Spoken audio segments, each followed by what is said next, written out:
হ্যাঁ ভিডিও দেখে যদি কেউ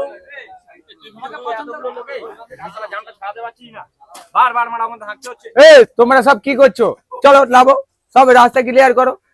সব এদিকে চেপে আসো, এদিকে চেপে আসো। তোমরা বন্ধুরা এরম যদি করো তাহলে ভালো লাগে বলতো? খালি এসে বসতে আসি। এখানে আসো, এখানে এই জায়গায় আসো, ভিডিও করো, কোনো চাপ নেই, কিন্তু এই জায়গায় যাও না। যেহেতু ওখানে একটা দোকান আছে, তোমাদের জন্য কি চাও না? দোকানটা বন্ধ হয়ে যাবে না।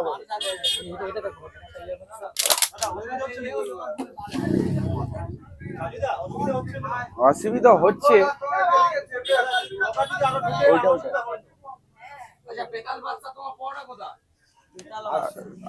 তুমি এই জায়গাটা দাঁড়াবে। এবার দাঁড়াও, আমি একটু হাতটা ধুয়ে নি। হ্যাঁ ঠিক আছে দাদা, এই পরিমাণ যদি ভিড় হয়, হ্যাঁ তো ভিড় হবে অবশ্যই, যারা আসবে তাদের খুব। ঠিক আছে, এবার ভিডিও বন্ধ। এই তুমি এখানে গার্ড গেরা করে একজন, এবার ভিডিও বন্ধ কর। অনেক হচ্ছে, তোমার নে সাড়া ফেল দাও, চলো যে ওখানে গিয়ে বন্ধু সাড়া ফেল দাও, চলো এদিকে এসো দেখি, এইবার